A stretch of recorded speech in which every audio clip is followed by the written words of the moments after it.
आजादी के पहले से शुरू हैं ये कंपनियां। Number 1, Oberoi hotels.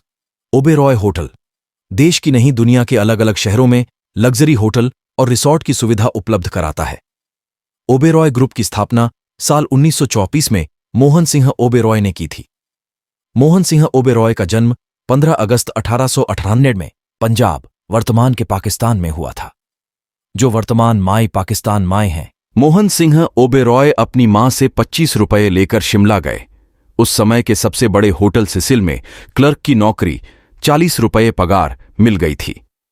मोहन सिंह ओबेरॉय ने होटल चलाने से लेकर गेस्ट को खुश करने तक के सारे तरीके सीख लिए।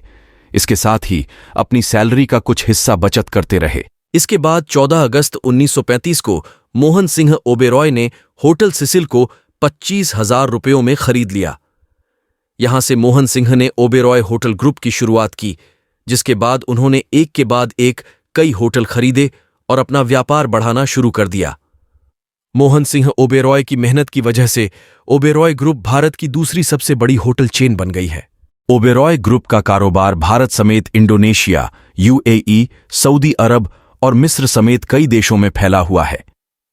ओबेरॉय होटल ग्रुप अपने मेहमानों को लग्जरी सर्विस के साथ साथ क्रूज शिप की सुविधा भी देता है, जिसमें 5 अलग अलग देशों की सैर कराई जाती है।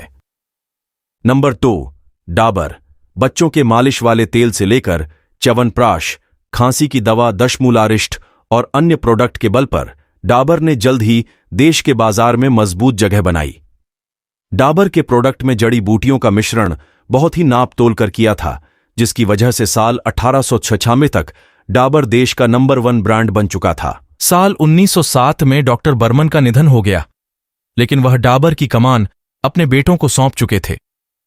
कलकत्ता से शुरू हुई डाबर की पहली बड़ी फैक्ट्री साल 1972 में दिल्ली के पास साहिबाबाद में लगाई गई, जहां से देश के अलग अलग शहरों में प्रोडक्ट भेजे जाते हैं। Number 3, Mahindra and Mahindra.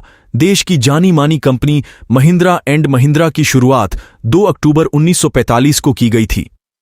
पंजाब के लुधियाना शहर में शुरू कंपनी का नाम पहले महिंद्रा एंड मोहम्मद था, जिसे जगदीश चंद्र महिंद्रा और कैलाश चंद्र महिंद्रा नामक 2 भाइयों ने अपने दोस्त मलिक गुलाम मोहम्मद के साथ मिलकर शुरू किया था। महिंद्रा और गुलाम मोहम्मद ने एक साथ मिलकर M&M कंपनी को भारत की सबसे बेहतरीन स्टील कंपनी बनाने का सपना देखा था।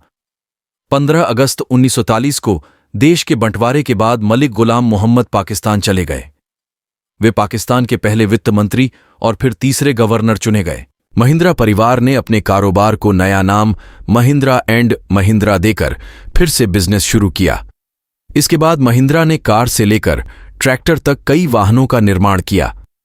आज महिंद्रा ग्रुप की कुल संपत्ति $22 बिलियन यानी 14,500 करोड़ रुपए से अधिक है। Number 4, Bisleri. भारत में बिस्लेरी की शुरुआत एक इटालियन बिजनेसमैन फेलिसे बिस्लेरी ने की थी।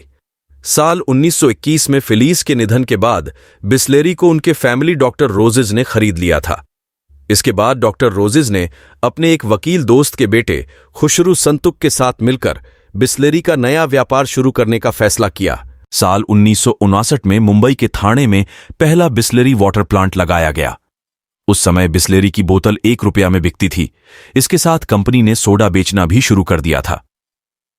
नंबर 5, फेविकोल। गुजरात के भावनगर के बलवंत पारेख ने साल 1947 में भारत के आजाद होने के बाद गोंद बनाने का फैसला लिया, जिसे इस्तेमाल करना आसान हो और उससे बदबू भी ना आए। अपने इस आइडिया पर काम करते हुए बलवंत पारेख ने सिंथेटिक रसायन के प्रयोग से गोंद बनाने का तरीका खोज निकाला। इसके बाद उन्होंने अपने भाई सुनील पारेख के साथ मिलकर साल 1969 में पिडिलाइट ब्रांड की स्थापना की, जो बाद में फेविकोल के नाम से पूरे भारत में मशहूर हो गया था। यह देश का पहला ऐसा गोंद था जिसका रंग सफेद था और उसमें से खुशबू आती थी।